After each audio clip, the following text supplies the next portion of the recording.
Not yet. And I pressed record. Everybody very. I know, I hope he gets on. He said it's 3:15, right? 4:15, yeah. Yeah, should I be 4:15? Should I start? Wow. Okay, all right.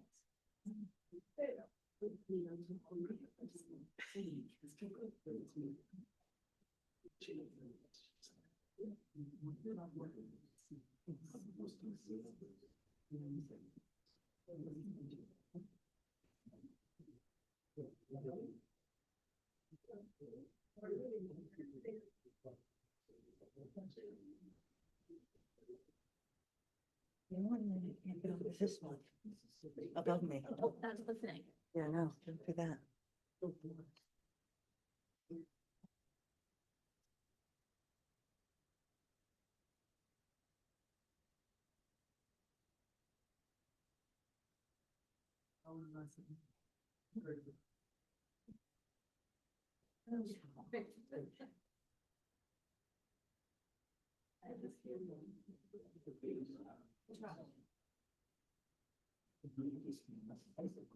Wrong one.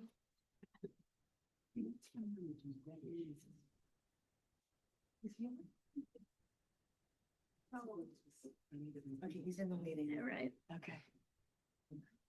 Get started, okay?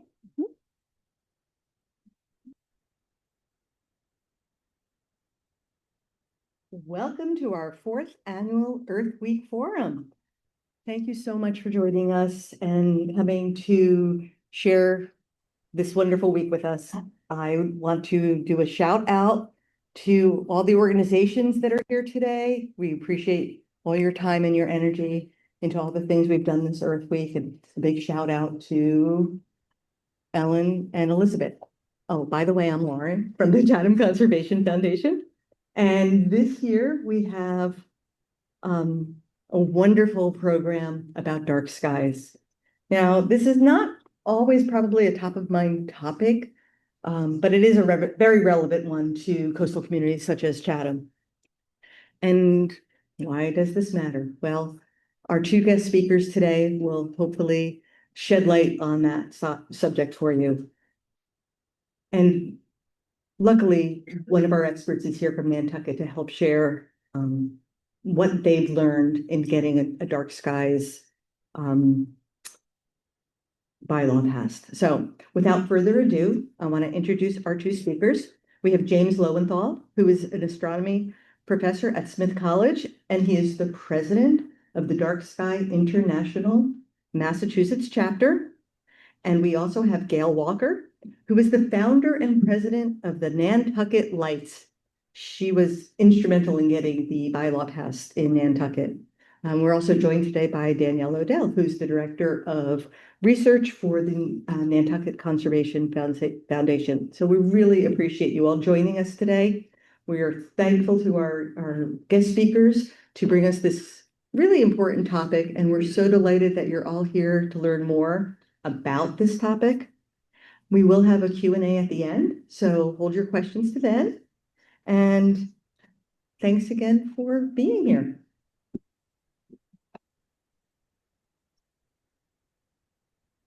You can take it away, James.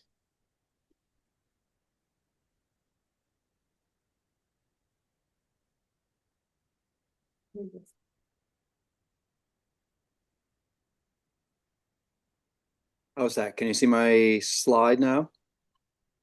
Yes. Yep. Excellent. Thank you. Thank you so much, Elizabeth, Ellen, the Chatham Conservation Foundation. I'm so happy to be here virtually with you all and sharing this space with my good friend and colleague, Gail Walker from Nantucket. I am delighted that your attention to the night sky is happening during Earth Week. These issues are so closely linked. You really can't take care of what's on the ground without also taking care of what's in the sky. So I appreciate so much that you recognize that and that you are helping to share this important message. Let's start here on a hilltop in Western Massachusetts. Wait just 1 second. I want to stop that share for 1 sec and start it again, making sure I want to optimize. I want you to get some sound as well. So let's try that. Here we go.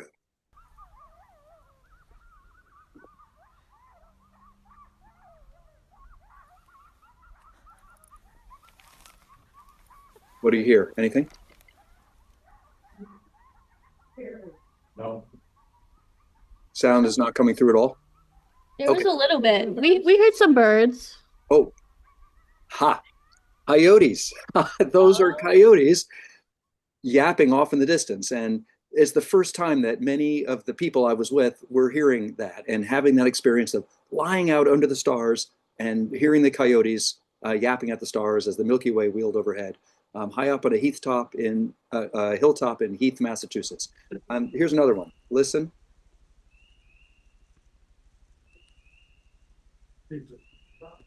Spring peepers. This is now on a different hilltop in Hawley, Massachusetts. All this is in Western Mass. It's easier for me to get to. These are places I bring people from Smith College to experience dark skies. We get out of the city, we rent a van, and we go to some remote hilltop in the dark. It's one of my favorite things to do, to get outside at night under the stars and to bring people with us. This is the way the sky has been for thousands of years. Here we are in Chaco Canyon with the stars wheeling overhead. These are the same stars, of course, that most Native American cultures, most Aboriginal, indigenous cultures around the world, our origins, turn to for solace, for inspiration, for religion, for cosmology. The Seneca people who lived near where I am here saw the stars as stepping stones to the afterlife. The Milky Way was the path to get there. Their souls, the souls of their ancestors, they see literally written in the sky. Here are students under the Milky Way, again, many of them for the first time, seeing their first shooting star. This is in New Salem, Mass, near the Quabbin Reservoir. You can hear they're starting to sing. That's a good sign. When I hear them start to sing or cry, that's even better. Then I know, okay, now we're getting somewhere. Why is it harder to do that close to home? This is here in Northampton, just a mile from campus. Why is the sky so bright? Well, one reason, we turn our head this way and we see those bright lights. What are those? That's the county jail. And it's got terrible lights shining up into the sky. Look, the sky is gray. It's supposed to be starry and black. Downtown Northampton, same thing. It's a canyon of light. If you were standing at the bottom of that canyon of light, would you even know the stars were overhead? This history, of course, goes back a good way. 200 years ago, the first street light in America, in Baltimore, Maryland here. In those days, that street light would have had a gas flame, kind of like this, that you can find in a few places like New Orleans or parts of Boston still. But now what we've done is keep that same old-fashioned fixture. You probably recognize this kind of design. We call this an acorn or acorn post top design. It looks kind of like an acorn. It's got this glass globe and a light inside it. Used to be a gas flame. What is it now? Now it's a bright LED. That is 10 to 100 times brighter than the gas flame that used to be in there. So it's a mismatch. It's just, it's not good to stick a light that bright in a design like that. Here on that same street in Northampton, the city closes it off to traffic all summer for outdoor restaurant seating. And it's supposed to be romantic and beautiful, but instead you're blinded by these city streetlights. I mean, look at this poor guy. He's got a headache. He's trying to shield his eyes from the glare of the lights. Here's a neighbor of mine who had the, well, shall I say, brilliant idea to light up their pathway to their house. And so they stuck these bright blue headlamps into the ground at ground level. They're shining directly in your eyes. You can't see a thing when you're walking up that path. It's the opposite of a good idea. It could have been this way, a different neighbor who made a different choice. Very simple. Lift the lights up just, 18 inches, shine them down and make them a nice warm color, not blue. Make them a mellow brightness, not super bright. They're not shining in your eyes. They're shining on the ground. This is the way it should be. It's so easy, but it takes awareness to do that. Here in New England, we're really attached to these old carriage style brass and glass lanterns. Again, used to have a candle. Now it's got bright LEDs that are 10 to 100 times brighter. And I have to hold my hand up like this to block the glare from my eyes as I walk past this every night.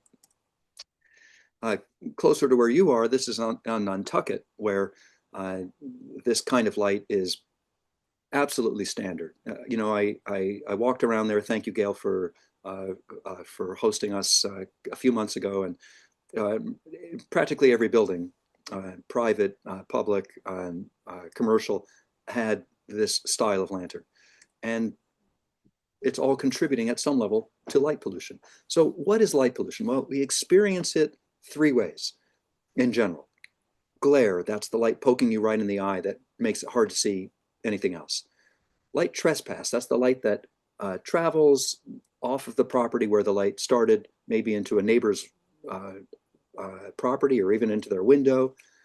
Sky glow, that's where light is cast into the sky, artificial light, that makes the sky literally glow brighter, and that obscures the stars in the Milky Way. What causes it? Well, it's light that's excessive. It's too bright. It's more than you need. It's light that's poorly aimed. So it's not just going down, it's going out, it's going up. It's light that is shining off the property where it started without asking permission, without intending to shine into a neighbor's window. And it's light that's on all night long, even when everybody's asleep in bed, like this parking lot light here in Northampton after hours. This is after midnight. Why should we worry about this? Why is this a problem? What would we gain from paying attention to fixing light pollution? Well, 5 main categories. Number 1, we will get better health. Light pollution is bad for our health. Reducing light pollution improves our health. We'll get more safety by reducing light pollution. The light that pokes you in the eyes when you're driving or riding your bike or walking is dangerous, and we'll have fewer traffic crashes if we have better outdoor lighting. It's better for plants and animals. It's a total waste of energy and money to shine light into the sky. We can save that money and energy by using only the light that's useful and cutting the waste. And of course, we'll get back the starry sky that our ancestors knew and loved, and that all humans have turned to for inspiration. It's a relatively new problem. For thousands of generations, humans had the view like the one on the left. Only a couple of generations have had the view like the one on the right, where you can barely see the Milky Way at all. In the old days, we had very dark nights, very bright days, very dark nights. This graph shows that. This graph shows the amount of light that we're exposed to during the course of one day, from midnight on the left to noon in the middle to midnight on the right. And the blue curve is the amount of light we used to experience. Very dark at night, 1,000,000 times brighter in the day, and then very dark at night. What do we have now? The red curve. Much brighter nights, like 1,000 times brighter than they used to be. Much darker days because we spend so much time indoors. 1,000 times reduced light from the bright sunshine that we're programmed to enjoy in the outdoors, and then a bright night again. So we've flattened the curve, except that it's in a bad way. Flattening the COVID curve is good. Flattening the light exposure curve is bad. And the effects on us are profound. This is just one way to look at it. I'm showing 2 world maps here. On the top, a map of light pollution. You can see where all the developed nations are, and the big cities of Asia and Europe and North America and South America. And on the bottom there, a map of breast cancer rates. Breast cancer is epidemic in the developed world. And you can see a very broad brush correlation here, where some of the most developed parts of the world have some of the highest rates of breast cancer. And it's also other serious diseases like diabetes and obesity. In fact, the rate of breast cancer is 5 times higher in the developed world compared to the undeveloped world. These are just 2 reports out of many, showing this through detailed epidemiological studies, including the Harvard nurse study, studying 100,000 nurses over decades and finding a very significant increase in the rate of breast cancer among patients who, women, nurses, in this case, who lived in light polluted areas. So if you live in a dark area, you have a lower rate of breast cancer. If you live in a light polluted area, you have a higher rate of breast cancer. And the results are repeated in study after study. South Korea, Spain, and there is also growing evidence for other kinds of cancer, almost all of them hormonal cancers, like prostate cancer, colorectal cancer. This is a table summarized in a recent book of consensus reached by doctors who are active in this field. Nearly 250 of them, all of whom are publishing regularly in the peer-reviewed literature. 2/3 of them agree on 25 statements. And you probably can't read the statements, so I'm just going to pull out 3 of them here that are especially relevant. Number 1, robust circadian rhythms are important for good health.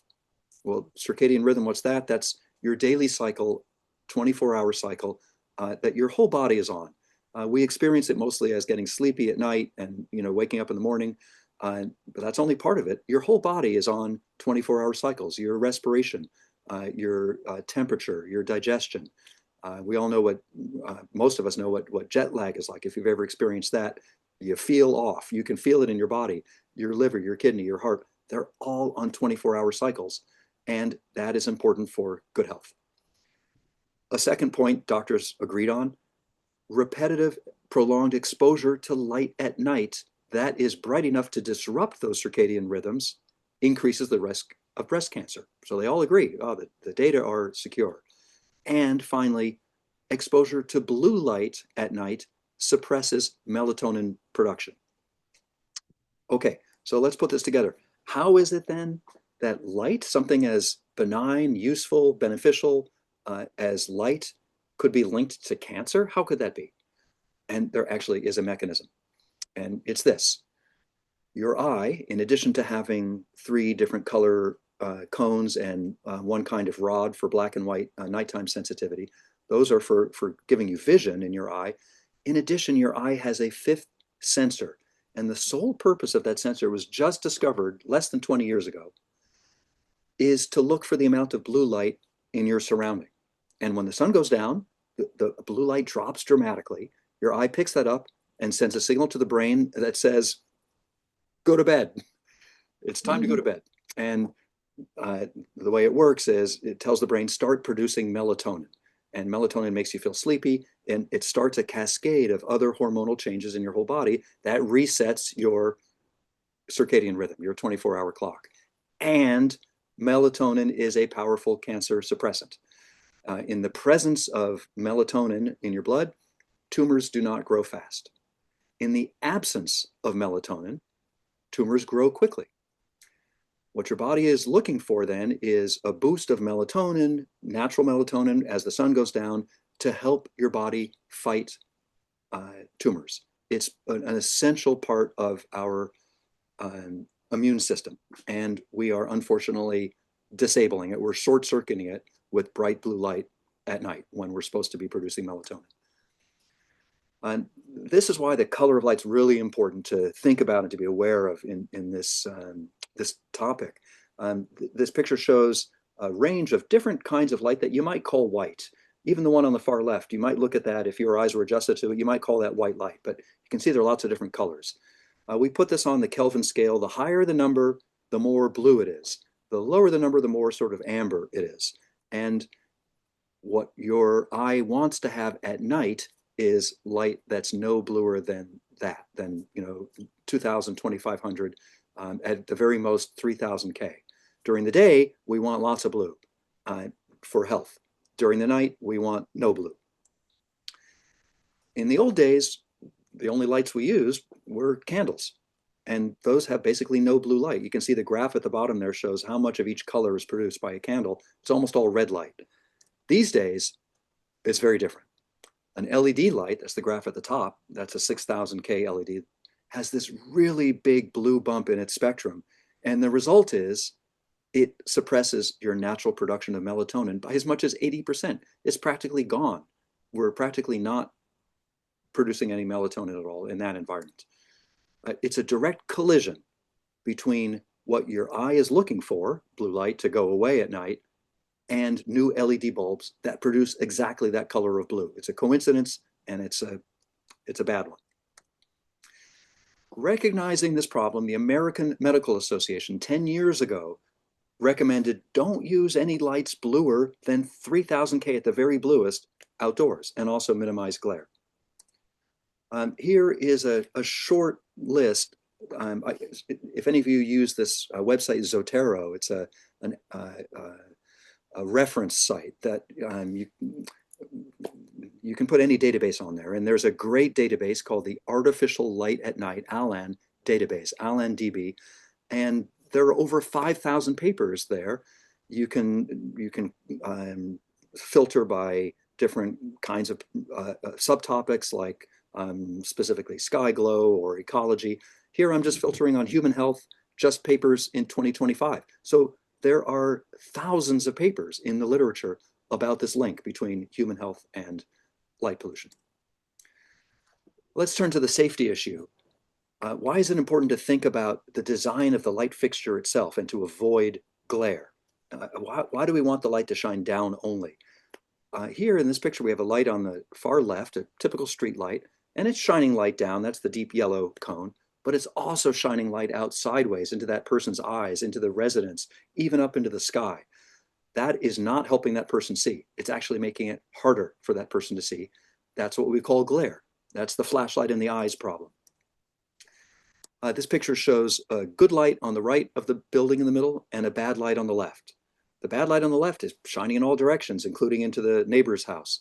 The light on the right, down only. It's not up into the sky. It's letting the neighbors enjoy their privacy and their own property and darkness at night and good sleep.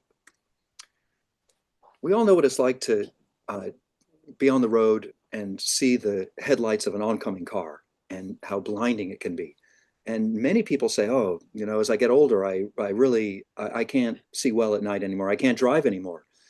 It's true that older eyes get a little bit less transparent, a little bit less clear in the cornea and the vitreous fluid inside the eyeball. This picture shows what a spot of glare, maybe a headlight, would look like to a young eye on the left and to an older eye on the right. Well, what does that mean we should do? We have two choices. Either we lock up all the old people inside at night, or we try to fix the glare. Why don't we try to fix the glare so that everybody can see? There is no benefit to glare. You might say, well, don't we need the light for safety? And don't we need it to prevent crime? And the answer is the link between lighting and crime is actually much more tenuous than you might think. It's been studied for decades and decades, and without dragging you through the details and the scientific literature and what I think is the lack of any firm conclusion about the link between lighting and crime, let me just tell you a quick anecdote. This is my street. It's my street light. It's my house on the right. Our car was parked directly under that street light and vandalized because it was a Toyota Prius in 2007. So the vandals come in the middle of the night, 2 o'clock in the morning, jack the car up, cut out and steal the catalytic converter, put it in their truck and go down, drop the car down, go to the next car, and the same thing. And then they sell the catalytic converter on the black market because it has some precious metals in it. This happened to us twice. And the car was parked directly under the street light. Did it deter the crime? Not at all. In fact, it probably made it easier for them to see what they were doing.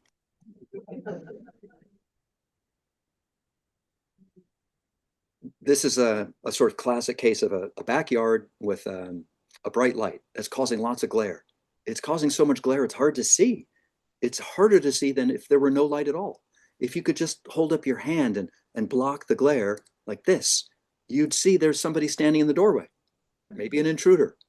He's actually standing in the first picture too. You just can't see him because of the glare. So we don't need more light. We need better light. We need to control the light. This is Earth Week. You're the Conservation Foundation. You are surely interested in cutting waste, and light that shines up into the sky is pure waste. It's estimated that the United States spends at least $3 billion a year shining light directly up into the sky. It's in Massachusetts on the scale of at least tens of millions of dollars. This is a very conservative estimate. It might be easily 10 times more, 30 to $50 billion a year spent on light that's totally wasted. Of course, producing that light requires producing electricity, and producing that requires burning fossil fuels. Yes, we have renewable energy here in Massachusetts, but still the bulk of Massachusetts electricity comes from fossil fuels. So if you're concerned about climate change, then we have to fold this in. Blue light is bad for animals as well. Animals don't want artificial light at all. This owl needs darkness at night to thrive. It is blinded and confused by bright lights. The animals it's hunting are also affected. Their habits around feeding and migration and reproduction are all affected by artificial light at night. This is studied for so many species, and almost every one of them comes up thumbs down for artificial light at night. They don't want it, they don't need it. Birds, for example, I'm sure some of you are bird watchers. I love bird watching.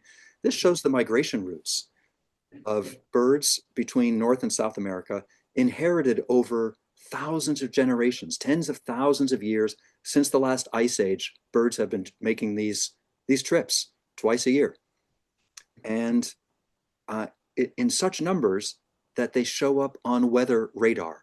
The green here is storms and clouds, but the blue clouds are birds, flocks of birds. And watch what happens as night falls on the East Coast. Look. And night spreads across the Midwest and into the Pacific West. Those are birds, migrating birds, taking to the wing, taking to the night sky, because the birds migrate at night. 80% of birds in North America are migratory, and 80% of those birds migrate at night. So here they are showing up on the weather radar by the hundreds of millions. I checked Barnstable County, and last week you had 175,000 birds flying over your heads on the night of April 16th. You can go to birdcast.org to see for yourself. This is using that weather radar to measure the number of birds flying overhead for every county in the United States. And here it shows the species that were likely in that mix, and the record over the last months or years.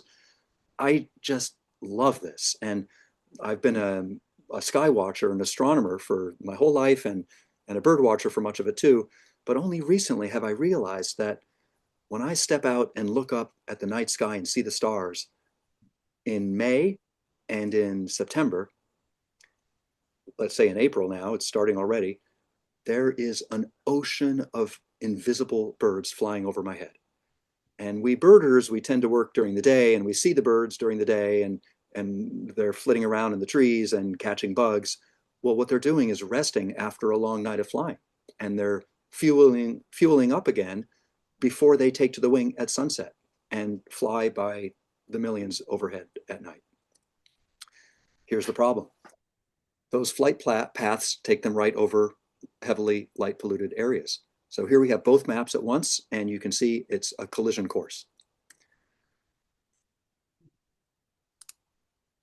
How do they do that? How do they navigate at night? They use the stars, among other things. But it's been shown that many migrating birds are sensitive to where the stars are, the constellations, the Milky Way. and they use those to navigate. What happens if they can't see those stars?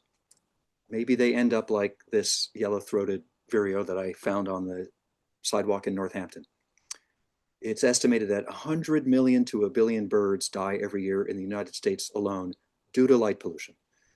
How does it happen? Well, they get distracted, they get disoriented, they get confused. They're flying overhead a brightly lit city, and they get drawn to the light, and they crash into lit buildings, or they fly around in circles until they die of exhaustion.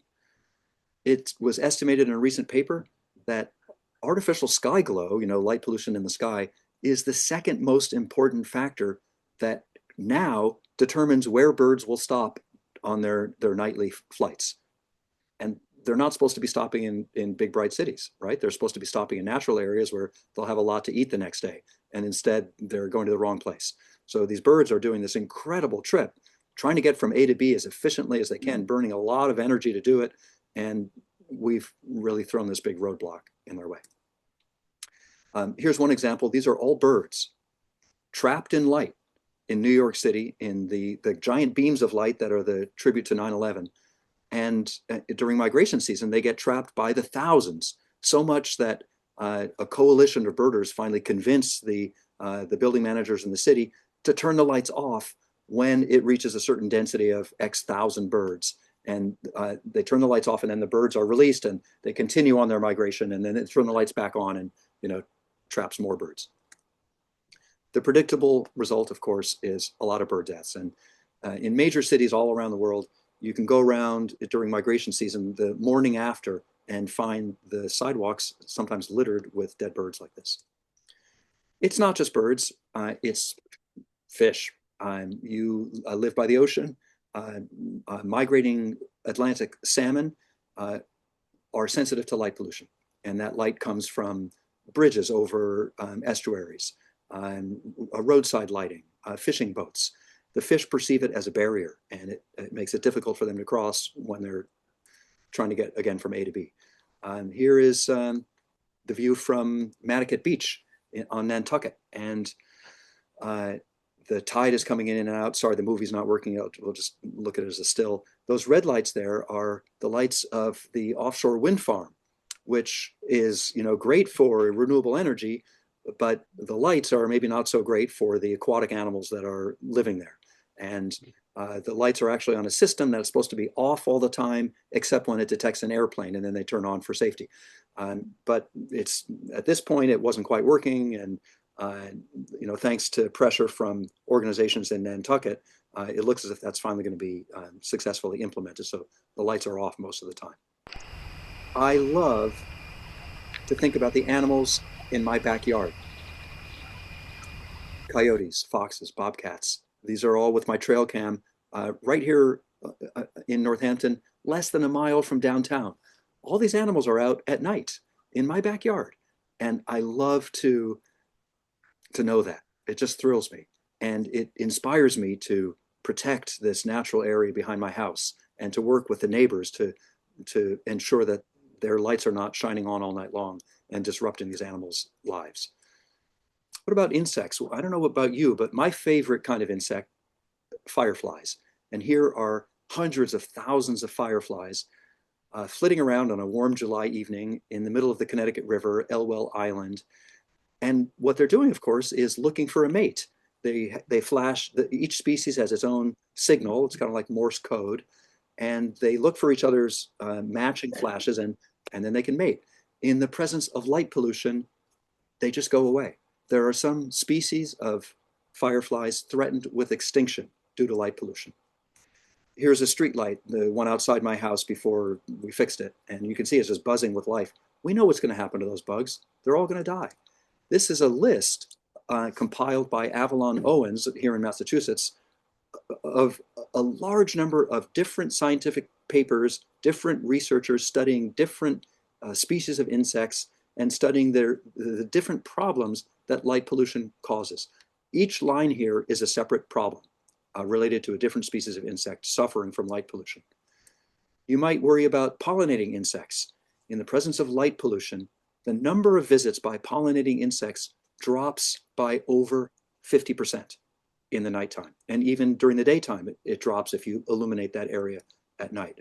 So we think about pollinators generally as daytime bees and butterflies because, of course, we're diurnal, and these are the insects we know and love from our daytime life. But really, we should be thinking about these bugs. Most butterflies and moths are actually moths. Butterflies are a small subsample, and most moths are nocturnal.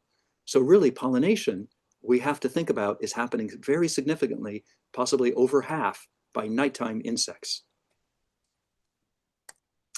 So when Northampton redid its Pulaski Park and invited the local pollinator network volunteers to come and plant this beautiful pollinator garden, it's got all these wonderful plants that attract insects by day, they should have been thinking, oh, maybe we shouldn't put in these bright killer death ray lights at night that blast the park with bright blue light that's 10 times brighter than some parks in New York City that are on all night long.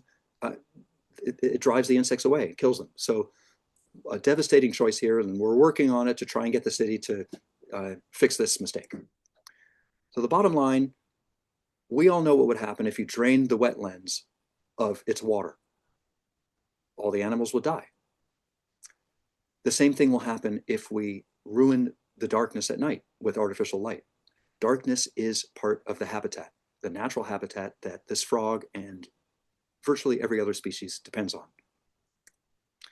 This is recognized at the highest levels of the United Nations. Here are just 3 recent reports, including from the International Union for the Conservation of Nature, which details the effects on flora and fauna of artificial light at night and how important it is to recognize that and curb that. And of course, finally, as an astronomer, I have to remind us, light pollution robs us of the stars. On the left, a view from downtown Northampton of the winter sky. You can barely see even the brightest stars. On the right, just a few miles away, a much darker sky. That's where we take our students to see the night sky and to see the Milky Way. This graph illustrates the effect of light pollution on the night sky on a scale from 1 to 9 called the Bortle scale, where 1 is a pristine dark sky. There are only a few places in the US that are Bortle 1, and almost none of them are east of the Mississippi. There's Bortle 1 maybe in northern Maine, but nowhere here in Massachusetts is Bortle 1. All the way up to Bortle 9 in the inner city of, say, Boston or Springfield, where the Milky Way is completely invisible and you can see only maybe 100 stars instead of 5,000. Here's the problem. It's growing fast. This was the late 1950s, the 70s, the 90s, and here was a prediction for 2025. This was a 20-year-old prediction that has actually been surpassed. It's worse than we thought. How do we know it's worse? Because of citizen science projects like this one, Globe at Night. I really recommend go to globeatnight.org, and you can do this. You don't need any special equipment. You can use it if you have it, but you can just use your naked eye, go outside and look at the constellation Leo in the spring, or Orion in the winter. And globeatnight.org will show you how to do it. And you just compare what you see to the maps that it provides, and you can measure with your naked eye how bad your light pollution is. You report it, and then it shows up as a dot here on the world map. And this citizen science project resulted in this paper a couple of years ago that found, oh, we're in trouble. Light pollution is growing much faster than we thought, as high as 10% per year. Population growth is only 1% per year. Well, how can this be happening? How is light pollution actually growing? Here's an example. Here's my street again, my street light, during a special night when it was broken. So I took a picture of broken. Then the light would come on again. Then it would go off again. Then it would come on again. Okay. This was the old light, old high pressure sodium light that had been there probably 50 years. I knew they were about to replace it with a new LED. Get ready, here it comes. That's the light that they replaced it with. So here's what it was, and it turned into that. This was devastating. This is 10 years ago. It really just ruined the night for me and all my neighbors and the whole city. 2,000 of these lights were installed. Fortunately, I'm happy to say my light no longer looks like this. Now it looks like this. because I was able to get my hands on it and make some modifications. It was sitting on the ground for a week, and I got to it, and I installed a filter and an amber gel and a box around it, and so the glare is cut and the color is cut. Before we had this big blue bump, I measured it, and after the blue bump is gone. So, whew, okay, at least one light is fixed, the one outside my house. I can't talk about this problem without mentioning that we have a new flavor of light pollution, and that comes from space. And that is the satellites launched by Elon Musk's company, Starlink, that are now photobombing professional observatories around the world at increasing rates. It's a very serious problem that we're grappling with throughout the professional astronomy community. And it's adding to light pollution in a way that you probably have experienced. You've probably seen these yourself in the sky. But back to ground-based light pollution, here is a map that I really recommend you check out, lightpollutionmap.info. It's got the whole world color-coded in light pollution. So here we're looking at Eastern Mass, and you see the worst of it is Boston. That white part is the highest light pollution. And the darkest parts are out at sea, where it's dark blue or even black. And where you are, Chatham, let's zoom in some more here. There's Chatham, so it's yellow, it's kind of in the middle, it's around Bortle 4 out of 5 out of 9. And if you click on it in the website, you get more quantitative information. It says here, yep, Bortle class 4, and it's got some other numbers like that ratio 1.37. That means the night sky where you are in Chatham is 137% brighter than naturally dark sky. That's actually better than here in Northampton, where it's 6 times brighter than naturally dark. If you happen to have a little box that is called a sky quality meter, then you can measure it more quantitatively, and you can see somebody here has put in a data point to globe at night in Chatham and another one in Eastham. And if you click on that, you get that detailed information. So this is super helpful to understand the scope and scale of light pollution. But you really do have some nice dark skies there. It's so worth protecting. Just up the road from you in Truro, I was grateful to vacation with my family a couple of years ago. We stayed at the hostel, and we had this beautiful view of the night sky. The lights from the hostel were pretty bad, but we were able to convince them, oh, we could just turn those lights out and get this even darker view of the Milky Way. Such a pleasure. And a short stroll from here. We see here lights from Boston, a few, maybe 50 miles away, shining on the underside of the clouds there. But the beach, still gorgeous. Yeah, some light pollution from the distant city, but looking out to sea and the planet Jupiter there shining on the water, just beautiful. Such a pleasure. Okay, so that's the problem. How do we fix it? Back to Pulaski Park. These are the lights that are too bright, too blue, too many, shining on the pollinator gardens. Would you want to be a bug trying to do a nighttime thing in this setting? Well, Nantucket has shown the way. Here is a school in Nantucket where they turned the lights that were shining out sideways down. That's all they did. That's the only difference between the top picture and the bottom picture. The lights got aimed down. So the picture in the lower right shows a bad way to aim a light. And I'm sure you've all seen this before. Any parking lot of any mall or shopping center has lights angled like this, 45 degrees. They should be down like this, horizontal, so that the light beam is going down only instead of out and up into the sky. And how could we fix a problem like this? You could just change the light bulb. The light bulb doesn't have to be like that. It could be like this, shining down only. We all know this from going to live theater. We know that you go into the theater, you sit down, you look at the stage, the house lights go down, and you can see everything happening on stage. The lights are carefully designed. The number one rule is don't shine the lights in the eyes of the audience. Shine it on the stage, but not on the audience. And so they use these lights that have these barn doors around them. The concept is simple. The light is in a can, and the can is facing down or shining on the target, but not into the eyes of the viewer.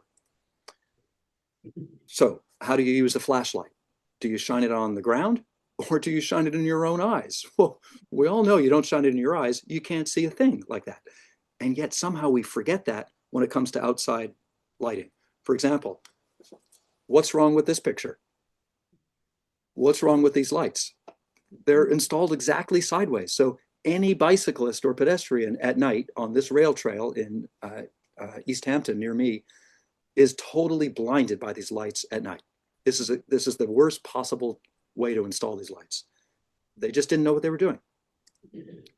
Okay, a second rule, minimize the amount of blue. I would hate to live in this house in Northampton with that blue light shining my windows. I would have to get expensive blackout shades to block that light if I could afford them. Many cities and towns, fortunately, have already made better choices. And here's a list of some of them, including some near you. Nantucket and Northampton have both said, okay, no lights allowed, bluer than 2700K. This photograph is from up the road from me in Shelburne, Mass, where they installed lights at 2200K. And look at the beautiful view of the stars that we get standing right next to a streetlight.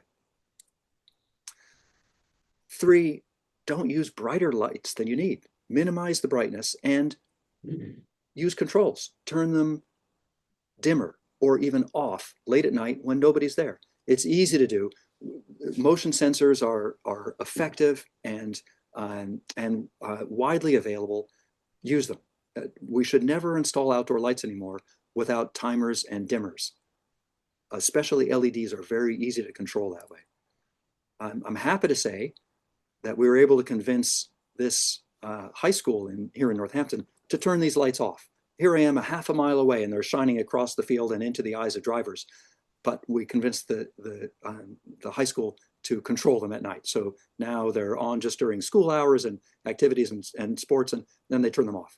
Whew. So that's a success. It can be done. All of this is, we could summarize in the 5 principles of responsible outdoor lighting. The light should be useful, not just stuck on a building for no reason.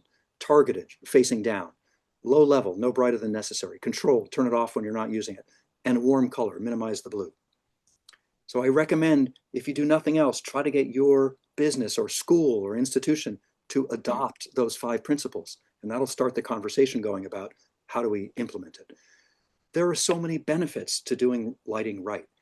Bad lighting is ugly. It's not only dangerous, you're not only likely to trip on the stairs there, but it's ugly. If you could just fix that lighting so it was mellow and shielded and not glare and not shining in your eyes and not too bright, everything would be more beautiful. We can enhance our historic downtowns, our backyards, our neighborhoods with beautiful lighting. Well, you might ask, where do I find these lights? Are they even available? Sure, you know, these are some DarkSky unfriendly lights that were installed at a development near me. They could have used lights like this, a similar design, but look, the light's tucked up inside, so it's not producing uplighting. Here, the cities of Burlington, Vermont, and Mystic, Connecticut also made good choices. Well-shielded lights, facing down only. Same thing with the train station in Berlin, Connecticut. Unfortunately, Northampton train station made not such a good choice, and this is a very high glare light, but it could be worse. These are lights on downtown, on Main Street, Northampton. These are great. These are lights that are in a can facing on the target, which is the storefront or the sign. More good lights on Main Street. No glare. You can see what the target is. Here are great lights on my campus, Smith College. Mellow, warm color. The lights in a can facing down. It's in a good place. It's on a walkway. I'm helping pedestrians feel reassured as they navigate the campus at night. It respects the natural environment as well as the built environment just beautifully. So as a result, Smith College has this beautiful pond right next to where 3,000 students live and 30,000 people live in Northampton. Oh, I don't know if you could hear that just now. That was the splash of a beaver tail. There are beavers that live in this pond right next to, in the middle of campus. And you hear Canada geese honking, and there's abundant wildlife here, cheek by jowl with humans. It can totally be done. Smith fortunately made a really good choice in hiring this excellent lighting designer when they redid their big library. And she chose these lights that you see on the right here, this long skinny pole with the lights in a can facing down to illuminate the outside of the library where the students gather. And it's very low light level. It's only about as bright as the full moon here in some places. At most, a few tens of times brighter than that. Much less bright than most parts of Northampton. but it's so effective because the glare is controlled. The students feel totally safe and welcome here, and they gather here with no problem at night. You can fix bad lights. We were able to convince some businesses in Northampton here to turn their lights down. So they started like this, but some businesses like this real estate company actually spent the money to hire a guy to come out in the cherry picker, go up and turn the light so it's facing down. Same thing with this bank on King Street. And here, this store, State Street Fruit Market, let me climb up on a ladder and fix their lights that were shining out and make them shine down. Much less glare, much easier to see the store itself, much more welcoming. Same thing here, this liquor store, horrible blinding glare. My friend Gary and I went up on a ladder and just turned the lights so that they weren't causing glare anymore. So much better now. Now you can see the store itself instead of just the light. That's a great light. It's in a can facing down. That's a great light for a walkway. Here are good light bulbs to stick in a lantern, as we said before. This is a great walkway light, solar powered, comes on automatically, very low level, mellow color. Even a prison can have dark sky friendly lighting. This prison in southern Vermont is right next to a famous astronomy observing site called Stellafane. And driving by the prison at night, you'd never know there's a prison there because the lights were carefully designed with dark sky friendly principles. But what if you want to buy some online? Go to darksky.org, and they vet thousands of different light fixtures, and you can see what's approved and what's not. You could also go to this website of our neighbors to the north in Quebec, Mont Mégantic Observatory. You could go to Home Depot and just look, and you'll find that they actually have dark sky friendly lights. Same thing at Lowe's. All of these lights in this picture would be just fine for a porch. Gail Walker, who's with you today, has put together a beautiful packet of information for Nantucket that is available online in PDF, and it has similar information, including recommendations for specific lights for all different purposes, from walkways to street lights to parking lots, whatever you want, you'll find it in there. Okay, I'm going to wrap up quickly and then hand it over to Gail. I want to bring to your attention that we are the only state in New England that has never passed any statewide control of outdoor lighting. We've been trying for a long time, and we have a dark sky bill before the state legislature, and it unfortunately just last week was stripped from the environmental omnibus bill, but it's still alive as a standalone bill. We're still doing our best to try and get it over the finish line. The city of Northampton a few years ago wrote a resolution saying, yeah, we, the city, think this is a good idea. We support this bill. You could have the town of Chatham do a similar thing. We were able to convince the governor to issue a proclamation recognizing International Dark Sky Week, which just finished a couple of days ago. This is a great process at starting the conversation in the government about the importance of preserving darkness at night. Northampton has done the same thing. You could do it in Chatham next year. Here's the organization that Gail founded, Nantucket Lights. And it's a great website with tons of great info. You could do a similar thing there on the Cape. And here's Gail defending her bylaw that successfully passed in town meeting and is now the law of Nantucket. Because of these efforts, Nantucket, the culture has changed, and it's finding its way into things like this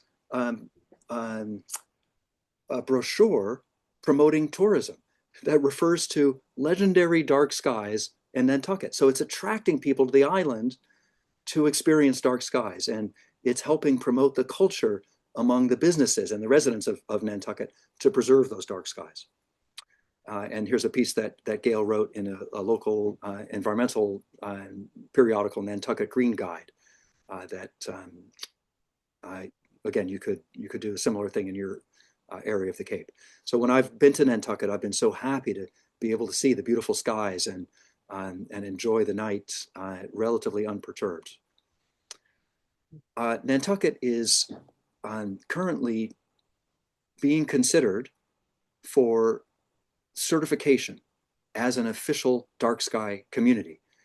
The international, DarkSky International has already certified over 250 places around the world as dark sky communities or parks or reserves. There are 6 different categories, and Nantucket is on the list to be considered. We have one here in Northampton as well, and there's one in North Central Mass too.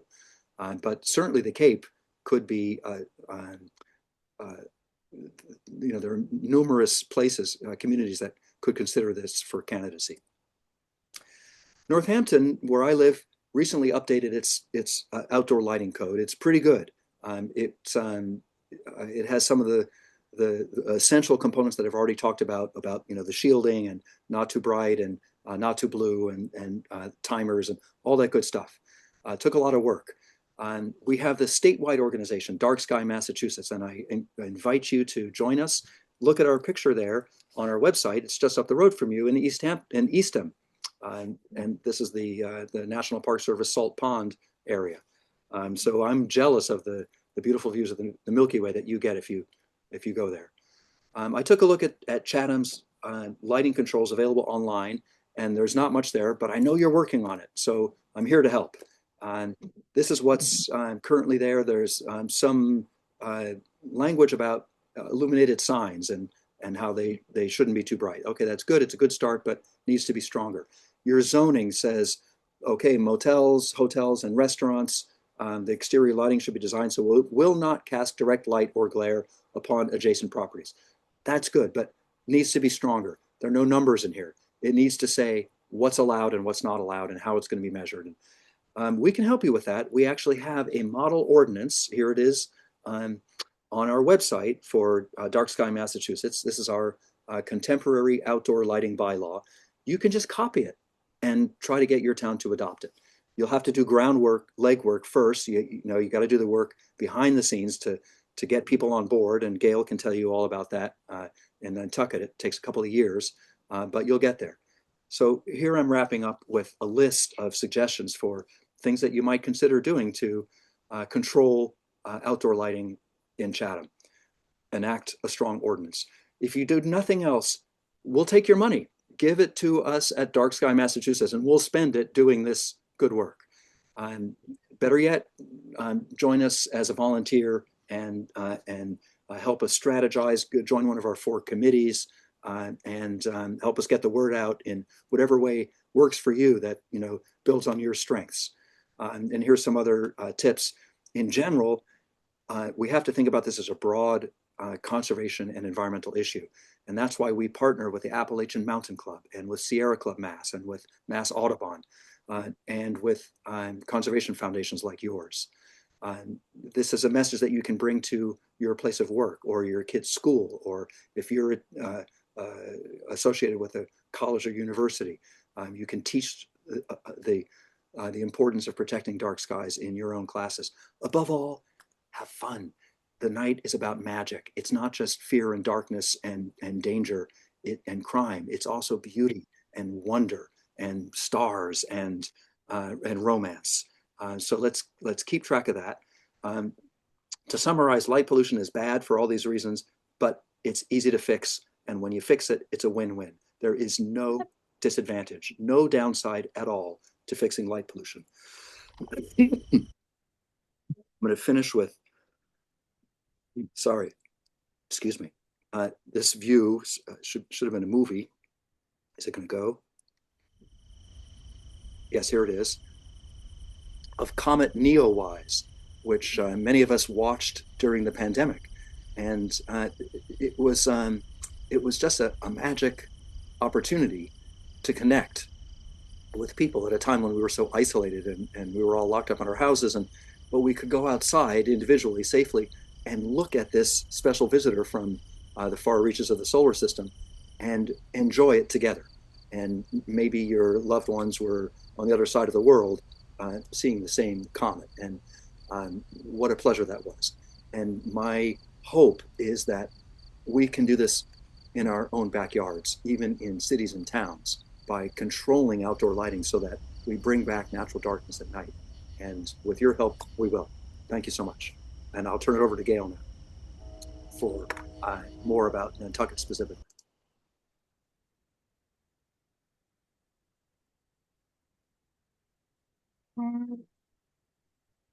Share my screen so James can see it too.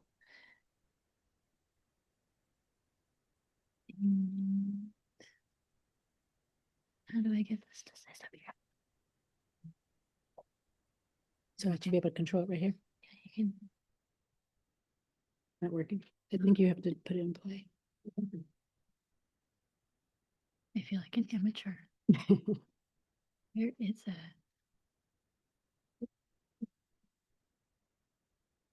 No, but now should be done now. Okay, hi. Hi, everybody. Well, thank you so much for coming today and for your interest in restoring and protecting the dark skies of Chatham. We can actually see your lights from Nantucket, so I was interested in that. But I saw a photo at the library exhibit and from the Cape and realized that how much you see our lights too. So we're all in this together. We need to all work together to protect each other's skies. So now that James has hopefully inspired you to take action, I'm going to talk about the outdoor lighting bylaw that we were able to get passed on Nantucket. Of course, every community is different, so what worked on Nantucket may not work for Chatham, but it's a case study for your consideration, and maybe it'll give you some ideas. Oops.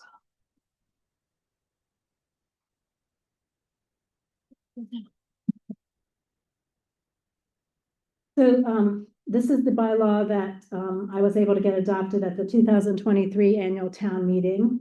I had to introduce it, well, I decided to introduce it as a citizen warrant article for various reasons. And it did get passed, I'm happy to say, by a wide margin and went into effect on January 1st, 2024. It replaced an earlier bylaw. We did have an outdoor bylaw on the books when I started working on this, but it was adopted in 2005 and was badly out of date. And I realized it was also contradictory in places, terms weren't defined. There were no metrics that could be applied. I'm an attorney by training, and so when I looked at it with an eye like that, I was like, oh my goodness, this needs to be really scrapped and start all over. So getting the bylaw passed was essentially a 3-year effort. I know you don't want to hear that. You probably want to hear that it can be done more quickly, and maybe you can do it more quickly than I did. But it took us 3 years to get it passed. And I'm going to go through sort of the different phases to tell you what we did. And as I go through these slides, you're going to see there's a lot of information on the slides. That's because I'm not going to have time to necessarily go through everything, so I wanted to put it on the slide so that you could refer to it later and then follow up with questions for me if you have any. Okay, so it started with the founding of Nantucket Lights in 2021. And this was at the encouragement of our Nantucket Civic League. I don't know if you have anything like this and for Chatham, but it's an umbrella organization that represents 20-some neighborhood associations. And it's the way that we interact with the government of Nantucket to try to improve the quality of life in our different neighborhoods. I started working on light pollution as part of the Civic Association for the little village of Sconset on the east end of Nantucket. And I thought when I started this, just focusing on the light pollution in our area, and quickly realized that to address the problem there, I needed to address it island-wide. So the other neighborhood associations welcomed that effort. And so with the encouragement of all those organizations, I founded this nonprofit. So we're an all-volunteer nonprofit. We are exclusively dedicated to preserving and protecting Nantucket's nighttime environment and legacy of dark skies. There's lots of organizations that partner with us on this, but we're the only one exclusively dedicated to it. And it's because in my retirement, it's my passion project and I'm able to devote so much time to it. So this is just an example of how we announced ourselves in June of 2021. But I should say that before we launched formally, I actually reached out to a lot of the prominent nonprofits on Nantucket to see if they would support me. Nantucket's the kind of community, if there's, you just have to have the support of certain groups and certain people to get anywhere. So I made sure I had that support before we launched. So we chose a name, Nantucket Lights. A lot of organizations call themselves DarkSky something. So it could have been DarkSky Nantucket, for example. But Nantucket's a community that wants to feel like it's special. So I feel like I didn't want to be just considered a chapter of an international organization. I wanted to be very local. So we went with a different name, Nantucket Lights. And we have an extensive website that James mentioned. I put that website together again before we launched. That was some of the groundwork we laid. And I formed a steering committee with the help of all these neighborhood associations. I tried to get somebody from every neighborhood association to join the steering committee. And so we have a very good group that I brainstorm with and guides me in what we do. And as I said, I listed the support of all the prominent island-wide nonprofits and got their support before we launched. And then soon after we launched, I realized we needed to incorporate in order to, well, I felt like we need to do that before we tried to raise any money. And I was spending my own money at that point, but realized it was going to take, more than I was able to donate. And whenever you collect money, it's just a good idea to incorporate to protect yourself legally. As an attorney, that's your free legal advice. We chose to incorporate as a 501c4 organization instead of a 501c3 because 501c3 organizations are limited in how much policy advocacy they can do and lobbying they can do. So I knew the first couple of years we were going to have to spend probably 100% of time trying to get this bylaw passed. So we became a 501c4. Recently, we switched to converted to a 501c3 so that we can be eligible for grants now that the bylaw is passed. And then we just used GoFundMe to raise money initially. Later on, we partnered with the Nantucket Community Foundation and had them manage a 501c3 fund for us for our educational efforts. But initially, GoFundMe is easy to set up. Anybody can use that. And then, of course, we created social media accounts. Using social media is key. Well, at least in our community, is pretty key to convincing people. So all of that was sort of just done just to get us off the ground. Then, before even introducing a new bylaw, I spent about 2 years raising awareness and building an email distribution list. So here it sort of lists some of the things we did. Several, public forums like this. I don't think James participated early on, but he wasn't available. But somebody else from DarkSky, Massachusetts, was able to give a public forum. We had lots of written materials. We introduced a bumper sticker, and if you can see all this, we put together this over time, built a big distribution list, and so we send out newsletters to keep people up to date. But the reason you want a distribution list like that is you want to be able to call upon people to come out and vote when you're ready to put it through town meeting. And that's so important to get the vote out. We did reach out to town officials. Initially, they were going to help me. I was going to work with them to draft a bylaw that the town would sponsor. Either the select board or the planning board or somebody would sponsor it.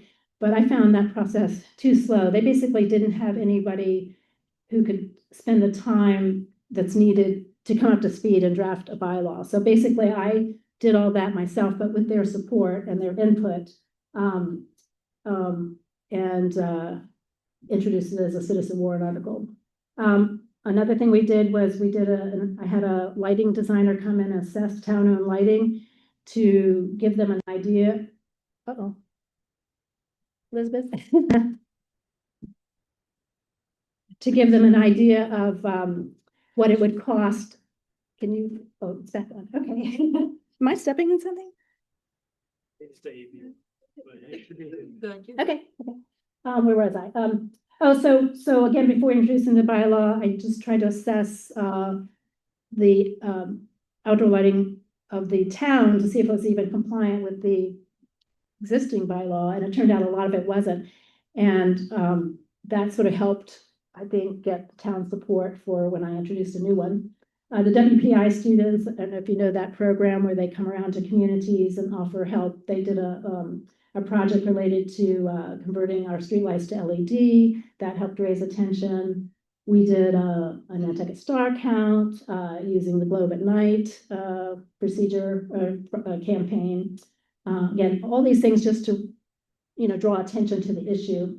I was able to convince the select board to adopt its first Dark Sky Week proclamation in 2022, and they've done it every year since. And every time that happens, they help me, we announce it and they put it on social media. That draws attention. We even had a Nantucket student Dark Sky art contest in partnership with our Artists Association. So that was a lot of fun. And then, gave prizes to the top winners and had them displayed in a gallery.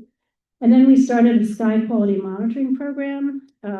James alluded to that, I think, but it's a formal program where you go out with sky quality meter and you take a reading each month, and we do it at 9 locations. And I just wanted to have that as a baseline before we got going to see where the problem areas were, and just to have, objective data that we could show that we are losing our view of the stars in some locations. So that was launched in 2022. Okay, and then drafting the bylaw. Well, that took, I think it was about 6 months it took me to draft it. And at the time, there was no model bylaw to just adopt that James referred to, because Dark Sky International, their model bylaw hadn't been updated since 2011 at that point. So it was out of date, and they kept saying that they were working on an update, but it wasn't available then. It's come out since then. And then the model bylaw that the Massachusetts chapter of Dark Sky International was working on wasn't ready. So I was a little impatient, and so were my supporters. They wanted me to move forward. So I took what they had and then worked with experts from Dark Sky International, Dark Sky Massachusetts, and a few other experts, and particularly a Cambridge lighting designer who was involved in all these efforts, and he helped me draft the bylaw for Nantucket. But when you're drafting a bylaw, you have to decide, there's so many choices to be made along the way, so you have to know your community. And I just felt like Nantucket, with the support I was getting, was ready for a pretty strict regulations. And we decided to shoot for International Dark Sky Community Certification, which requires a stricter bylaw than the model bylaw that James referred to. So if you look at our bylaw, you might see things, maybe we don't want to go that far. It's sort of like a menu. You have to figure out what will work, what you can get through in your community. And I decided to, excuse the pun, but I shoot for the stars. And lo and behold, I succeeded in the first try. But my approach was like, why not go for the best? And then if people ask me to cut back or there's pushback, I can, take things out. But if you never ask for it, you don't get it in the first place. And I think that came from my attorney training and litigating. Like, you don't start with your best offer. But there was no pushback really. So we got the gold star. I want to mention, so we decided to go for a general bylaw instead of a zoning bylaw. The difference in that is, there's some disadvantages to that, but in my feeling, it was the best thing for Nantucket. For one thing, our previous bylaw was a general bylaw, so people were used to being a general bylaw. It's fewer votes are needed for a general bylaw than a zoning bylaw. For a zoning bylaw, you probably know you need 2/3 vote, and a general bylaw, you only need a majority vote. Public schools aren't exempt from general bylaws, but they are from zoning bylaws. And on Nantucket, the public school complex was, they are some of the worst. They have some of the worst lighting. And in fact, when I did a little poll when we started, like, where would you like us to focus on first? The schools were right up there, because on Nantucket, all the schools are in this complex. So the high school, the middle school, intermediate school, elementary school, they're all on one campus. And so all their lighting is all combined together, and it's pretty bad. And so I wanted to make sure they were not exempt. The other advantage for general bylaw is that you can require pre-existing non-conforming lighting to come into compliance at some point. In the zoning bylaw, generally you can't do that. They're grandfathered in. So that's why we chose to go that way. And I said there are some disadvantages of that, but for us, that was what we felt was needed to do. We needed to do.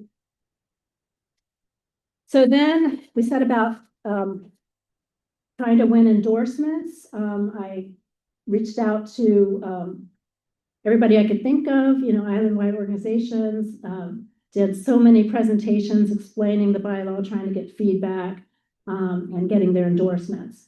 And then because it was a general bylaw in Nantucket, it goes through the finance committee, not the planning board. Planning board on Nantucket only looks at the zoning bylaw amendments that are being proposed. And anything that's a general bylaw goes through the finance committee. I don't know if it's set up the same way here. But anyway, you have to have, you go through some vetting process. And in this case, they called me back 3 different times. They kept asking for more information. At first, they were totally overwhelmed because they didn't know the difference between lumens and watts and kelvins. And they thought, oh my God, this is way too complex. They even said that the first meeting was like, I still see how we can come up to speed in time. But I said, look, just keep asking your questions, ask me anything you want. And so they gave me a lot of questions to provide written answers to. And then, so they kept having me back at these different meetings. And I'm happy to say, after all of that, they ended up endorsing it with a vote of 7-1. So I started out as like the first meeting, it's like, oh, no way I'm going to be able to convince them. But they, to their credit, were patient, took the time to understand it, asked a lot of good questions, but I was able to provide answers, and they were fine with the answers. I did ask, in our process, they allowed me to call in experts if I wanted to help, testify in favor of it. So I think James was on a call. I can't remember. I think we had the lighting designer who helped me draft the bylaw so they could answer questions. So that helped a little bit. But my approach to all of this was, I'm not the expert here. I'm relying on these other experts. And this is what the experts are saying. So if you want to know justifications, listen to your experts. And that sort of that argument kind of won the day. Then because of this extensive email distribution list I had put together, I was able to call upon all the supporters to write to the finance committee, to write to the select board in support, and then of course to come out to town meeting to vote. I will mention during the FinCom process, I did agree to drop some of what I call the enhanced enforcement provisions to win their support.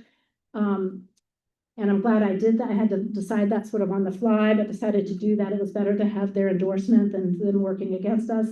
And that they made it clear, like, if you want to come back later, if, a couple years down the line, you still feel like these are needed, come back with an amendment at that point, and maybe we'll support you. But they didn't want to support it at this point because it was going to require a dedicated staff person.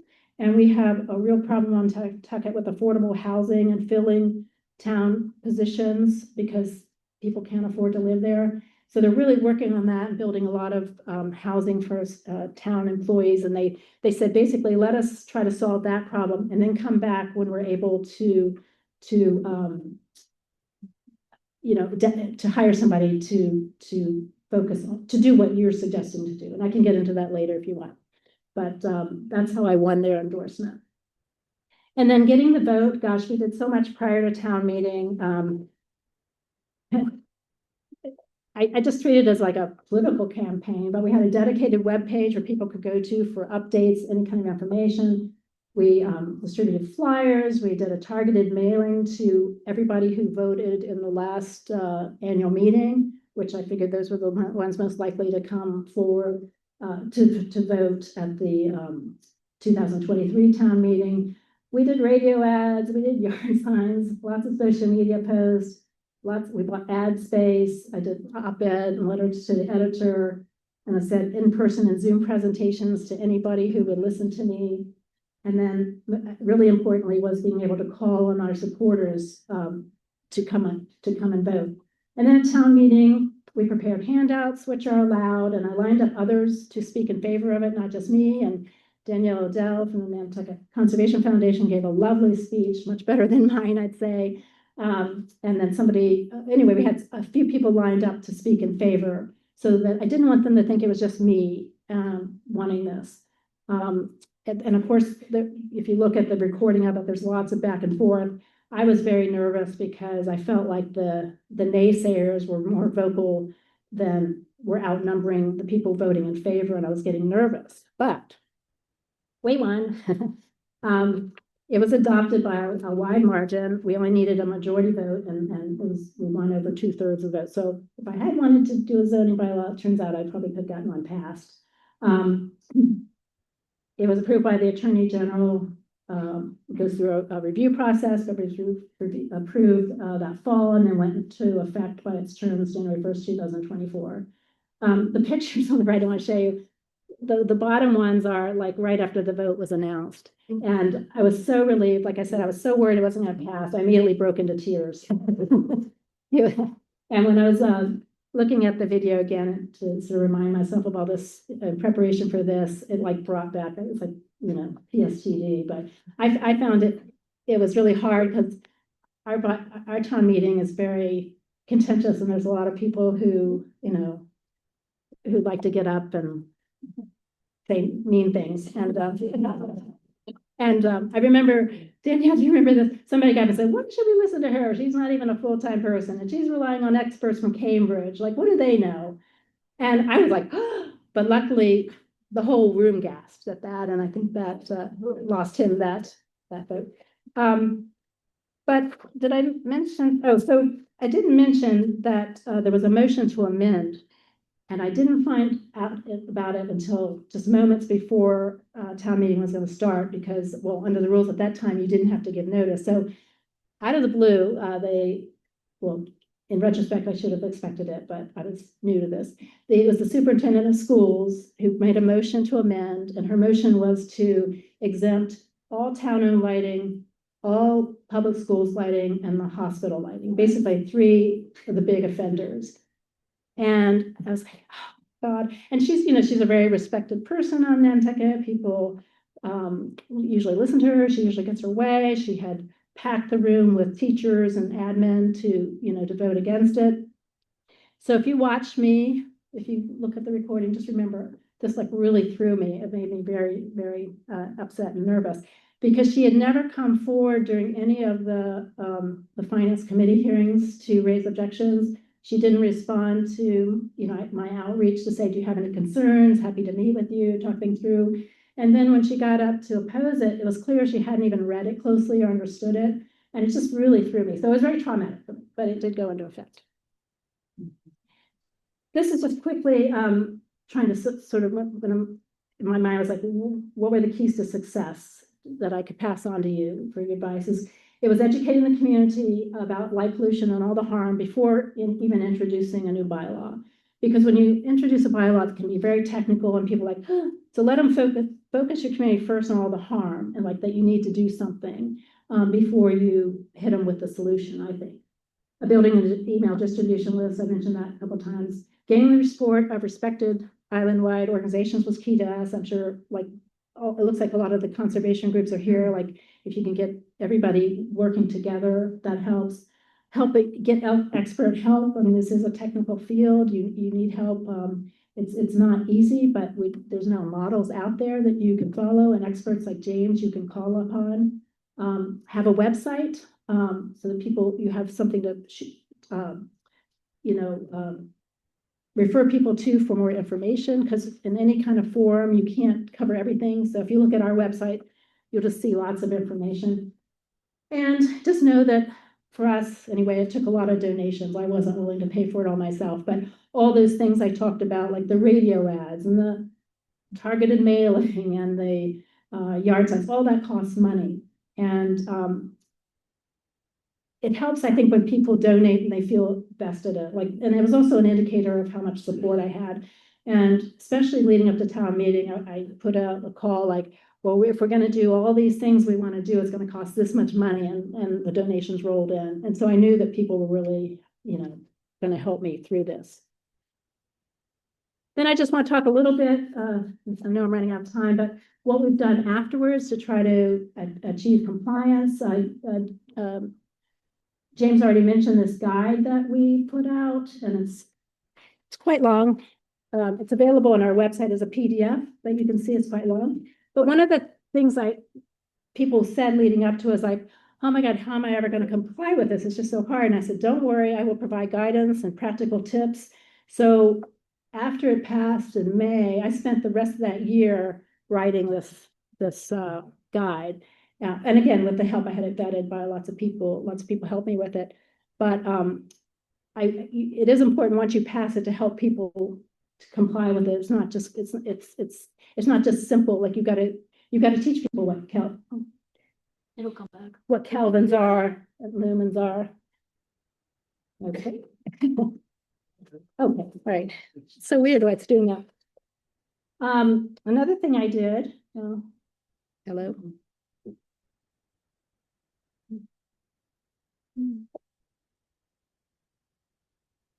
The photo. Oh, the photo will know. Oh, it's one of my favorite photos. Oh, well. Here's the photo. So one of the things I did was hold a lunch and learn for anybody involved, the trade side in installing outdoor lighting, architects, builders, electricians, interior designers, the people that homeowners would be turning to for advice. And it was co-sponsored by the Nantucket Builders Association. They arranged to get continuing education training for it, so that brought in people who have a certain requirement every year. Lunch, a very beautiful lunch that was in my picture, was provided by an electrical company who's a supporter. And then I was able to get a local lighting supply store to bring in samples of DarkSky fixtures. So it was a really great workshop that I had with them. And I really thought they would show up and like for the free lunch and for the continuing education credits and sort of be on their phones or half asleep, but they were so engaged, and and they all came up, they were so supportive, and they were so thankful to have this information to be able to pass along to their clients. So I felt like that's an important step to take too. Let's see, we did a light bulb giveaway in that fall where we gave low lumen, low color temperature bulbs away. Again, it was in coordination with a donor who helped pay for them. But I think we ended up giving away 200 of them. And these are the ones that we recommend for all these, we call them onion fixtures, but it's like a nautical looking light. You probably have them here. If you were truly wanted to be dark sky, you would ban those. You would say you can't have that at all. But I knew that would never go over on Nantucket because every house has them. It's iconic. It's the look. And that's where you have to know your community. Like if you're out west, they just don't allow these at all. But in I think in New England, it's so common. So under our bylaw, it has to be fully shielded if it's over 600 lumens. And so we're giving away bulbs that are under 600 lumens. I think they're 450, so that people can use those in all those onion fixtures and comply with the bylaw. And anyway, that's something you could consider doing too, just sort of helping people comply. I'm trying to get a grant where I can actually give away fixtures and convince some of the worst offenders to use better fixtures, especially when it comes to parking lights and floodlights, security lights that do have to be fully shielded. I want to be able to help them install those. This was my focus last year, was trying to inventory and assess all town-owned lighting. And I came upon this professor at Ohio Northern University who helps communities become certified as dark sky places. He's helped national parks, state parks, lots of communities get their certification. And I happened to be on a webinar with him where he said he was looking for his next partner. And I immediately entered into the chat, can you do Nantucket next? And luckily he said yes, so he came last summer. And this was in collaboration with the town, though, our Department of Public Works and the school, the public schools allowed him to come on their property. The airport let us inventory all their lighting, which was super fun for me to be out on the runway, crisscrossing and seeing behind the scenes. And he produced this report that's 118 pages, and I think there are 1,400 separate fixtures. And it gives the town a roadmap, all these organizations, a roadmap to what they need to do to come into compliance with the bylaw. And this is part of getting DarkSky community certification. My next big hurdle is coming up with an action plan from the town. The town doesn't have to actually have done all the upgrades in order for us to be certified, but they have to have an action plan, like, this many are going to be focused on this year, this many this year, this is how much money we need. And this report helps him do that. And this fall, he's going to come back at my invitation to do some of the prominent nonprofits. And again, he does it for free through an endowment that he has with the university. And all I had to do was provide him housing and transportation. So that was my big project last year.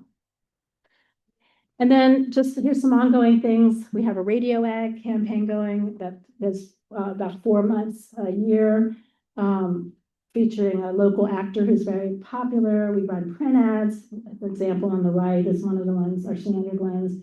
I write magazine articles. I try to inspire media coverage, lots of social media posts to try to get the community involved. We co-sponsor stargazing events. We continue to hold public forums. So we are definitely continuing to work on bringing about voluntary compliance. And the last thing I want to mention is the challenge of enforcement. This is a problem everywhere. Like, you get an outdoor lighting bylaw passed, and then the complaints are the city doesn't enforce it. Well, I went into this knowing that the town of Nantucket wasn't going to be able to aggressively enforce it. We have a lighting enforcement officer, but he also serves as the zoning compliance officer, and that keeps him very busy.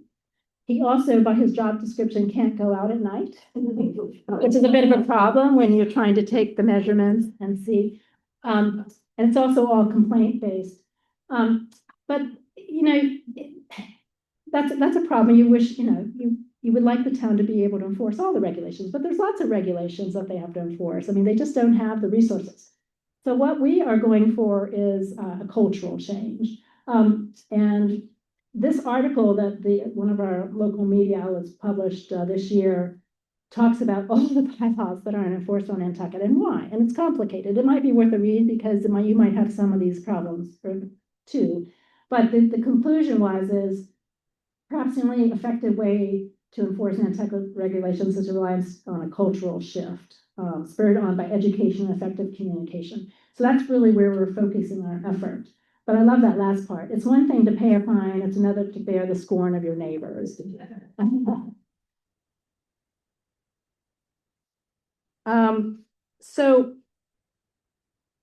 that concludes it. But basically, I just want to say, we're just one case example. We wish you luck in your efforts. If there's anything we can do to help, please contact me. On Nantucket, I think there are lots of signs that our efforts are working and that there is a cultural change, and I wish the same for you. So I think that's it, and we can take a question. Want to put James back there? So we're going to open it up for questions. We have a few minutes before Gail and Danielle need to catch the ferry. So if anyone has any questions, feel free to raise your hand. And we still got James up here too. Gary, go ahead. Yeah, you were giving away LED lights. Are LED lights better than incandescent lights? Oh, that's a complicated question. Well, LEDs are great because they're more energy efficient. And part of light pollution or the dark sky movement is trying to reduce energy waste. It's also just the future. I mean, Trump reversed it, but for a while, incandescents, there was a ban on selling any more incandescents. If we could all stick with incandescents, it would be better in terms of color temperature, but in terms of energy waste, you want to switched to LEDs. And the thing about LEDs is I just wish they wouldn't produce the bad LEDs. When they were first introduced, they felt like to have quality light, it had to be high Kelvin, a lot of blue light. And then over time, and James probably can answer this better than I can, but over time they have been able to reduce the blue light and still have quality light. And so it's a matter of educating people, like you might want those higher level kelvins in an operating room for a surgeon to be able to see clearly, but you definitely don't need them outside your home. Maybe you want them in your kitchen when you're cooking, but outside. So I think that's a tricky question there. But I think the reality is we have to deal with LED lights. James, did you want to add? Yeah, Gail, I think you're right in everything you said. LEDs are not inherently bad. It's just that there are lots of bad LEDs on the market, and most people don't know what's good or bad, so they just buy the bad stuff. And so the makers, which are mostly big companies in China, by the thousands, just keep producing the bad ones. That's why it needs to be understood by people like us and eventually regulated.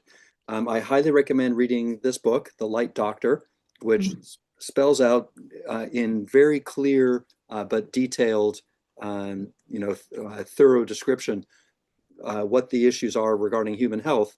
And the bottom line is there are LED lights that are fine and that are available, but you have to look for them. You know, the blunt force tool is what Gail just mentioned, the color temperature. And when you go to the store and you to the hardware store and you take a box with a light bulb in it off the shelf, you can look on that box and see what the color temperature is. And as we said, the lower the number, the less blue. But even 2700 has too much blue for your health at night. So there are actually LEDs made that are circadian friendly, and that anyway, more detail in this book. Gail, just so you know, both Costco and Amazon carry LEDs in the lower Kelvin. Oh, yeah, you can find them if you look at them. Yeah, You know, just ask. you just have to know what to look for. And so it used to be you just, could go and just pick any light bulb, but you really you have to know, you have to be aware. And I'm trying to convince the stores on Nantucket, like, could you just have an outdoor lighting section and an indoor lighting section? Or at least put up information about it. I haven't succeeded in that yet, but. Yeah, hi, I'm Steve Buckley, and there's a couple of, not a couple, there's a few housing projects for town now about affordable housing.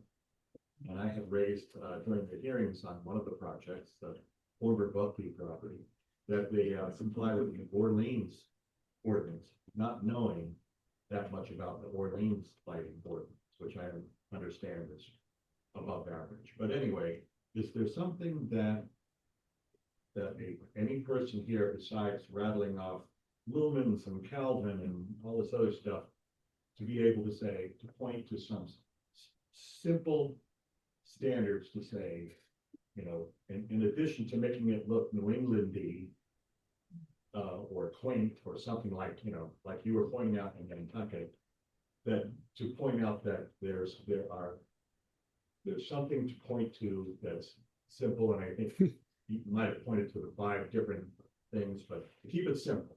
So you can say lighting, too much lighting is bad, because for most people, as you know, there's no such thing as too much light. Yeah. And to just flip it and to point to something to say, no, this is unhealthy light. We don't want to have unhealthy lighting, and point to something online or someplace.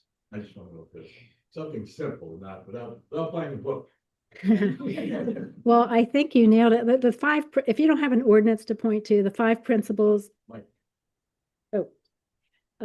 I think you nailed it on the head when you talked about the 5 principles for responsible outdoor lighting. The International Illuminating Engineering Society and DarkSky International worked long and hard to try to simplify it. And that's the best they could do. Unfortunately, it is multifaceted. It's not just a matter of color temperature, and it's not just a matter of shielding. So those 5 principles are a great starting point, I would say. James? Let me add a brief anecdote. The town of Pelham, Massachusetts, which is right next to Amherst, so it's near me. It's 10 miles from my house. Small town. About 10 years ago, they had the foresight to realize, oh, this parcel is going to be developed. We better adopt a good ordinance. So they did. They worked on a lighting ordinance. I helped advise them. They adopted it, and then, sure enough, developer said, "Up, we're going to do a Section 8 here and do low-income housing." And they presented their plan, and it was for terrible lighting, completely against the town's own bylaw. And they then actually engaged me as a consultant to analyze the plan and show all the ways that it was not compliant with their own bylaw. It required the numbers that Gail and I have talked about, lumens and Kelvin. You just have to. It's a technical issue. You really cannot build an enforceable bylaw without that. In the end, the town dug its heels in, and they stuck to their guns. And the result is there's a Section 8 housing there with beautiful lighting that is off most of the time. It's on motion control. It's 2700K. It's all fully shielded. It's beautiful. It's a perfect example of how you can do it. It would not have happened without that bylaw in place that had the numbers in it.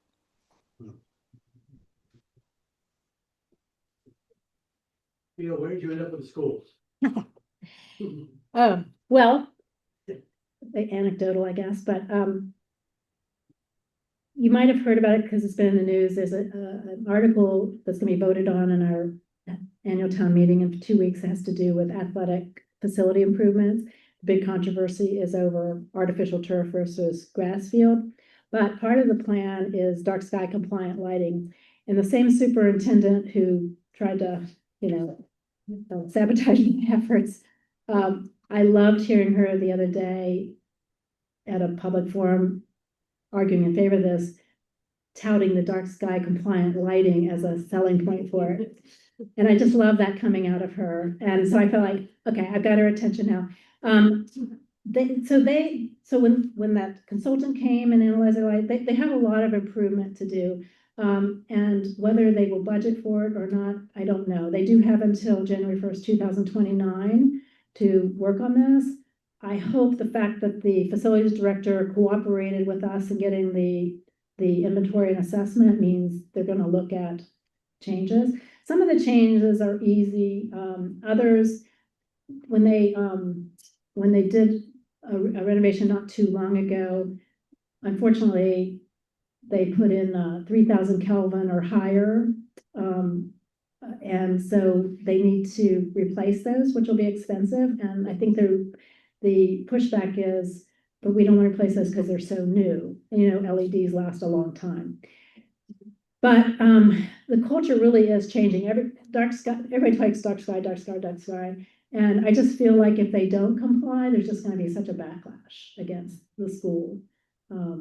But no changes yet, except for this. The athletic field is going to be a huge improvement when they get. I think this, if this proposal passes in 2 weeks, they're going to get very nice lighting at the field, and that was one of the big problems.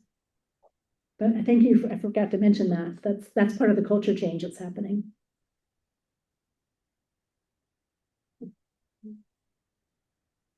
Oh, there's another one in the back. Go ahead. Oh, do we have time? Yeah. What about community organization wants to have these like star parties, nice guys? What would you suggest a good way to organize that kind of thing? What is successful for getting the community out? What kind of event to go with this stuff? Again, any successful things, it's nice to have a town forum, but I think you want people under the stars looking at the stars. Yeah. And where have you found success with that? Well, we're lucky because Nantucket has an observatory. It's run by the Maria Mitchell Association, and they don't call them star parties, but they have lookup programs all the time at their observatory. But one thing I've done to sort of bring it into the community is last year and this year we organized a stargazing event in collaboration with the Maria Mitchell Association and their astronomers and the Nantucket Conservation Foundation to have a stargazing event on conservation land that's one of the highest points on the island. And people don't tend to go up there at night because you know, you're not supposed to, and you can get lost in the moors. So we organized a formal event, and that was so popular last year. And I think we had 80 people show up, which was a little bit larger than we actually could accommodate parking wise. And then going forward, I'm really hoping to have something, an idea I heard about on the DarkSky Slack is called pop-up astronomy, sidewalk astronomy, where you set up a telescope outside a popular venue, a restaurant, the theater, whatever. Get people to look through the telescope to sort of see the stars and sort of get drawn in by how wonderful that is. And then you start giving them information about light pollution. But if you don't have an observatory in the area, or you don't have regular events like that, I highly recommend it. I mean, you just have to figure out a good spot for it, ideally away from artificial light, a place that can accommodate people. And we don't call them parties. I know a lot of people do, but on Nantucket that is associated with a lot of drinking. So we don't want to. So we just called it a stargazing event.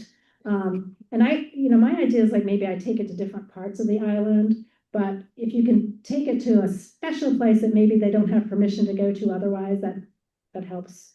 And that's where the Nantucket Conservation Foundation came in, because we did it on their property. So we had to have their permission, and then all three organizations used their networks to advertise it. And so we actually had to cancel the one last week that we had planned for this year because the cloud coverage was predicted at 95%.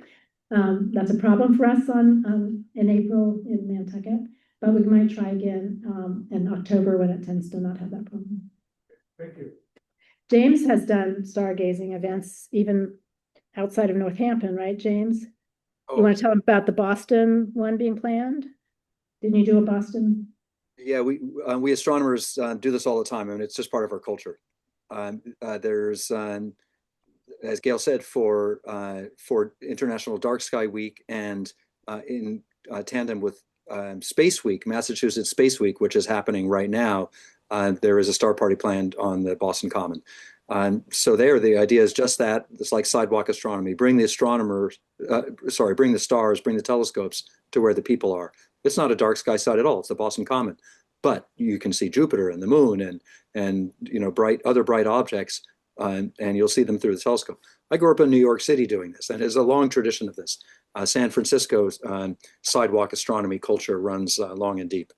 So I think it's a great way to bring people in and teach about light pollution. Okay, well, that's it. I forgot to mention in my presentations, all the things that we kind of do to try to spread the word. We have a little booklet about us and our efforts that we give away at every opportunity. We have specialized cards. This one's called Light Trespass, Please Be a Good Neighbor. So much of Nantucket, a lot of people in Nantucket feel like our dark sky is pretty dark as it is. But even those people don't like light shining into their bedroom windows. So this is a big thing on ours.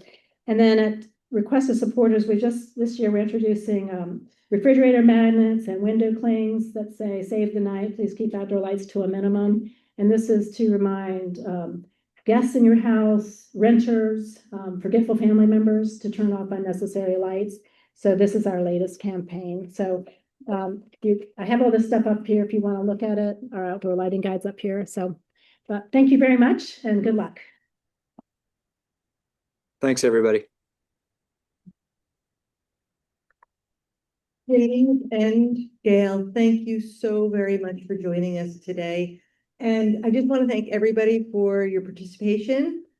Take a few minutes to look to see some of our supporter organizations that are here. We've got a great community, a lot of interested and interesting people who are doing a lot for our environment. Just to remind you, Earth Week continues. We have a few more events coming up. Join us for the townwide cleanup on Saturday. I think there might be one or two more walks.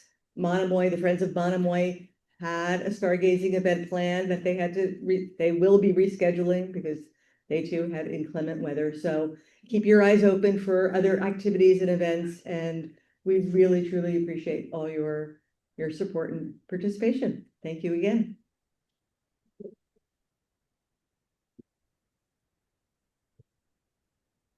Thank you, James.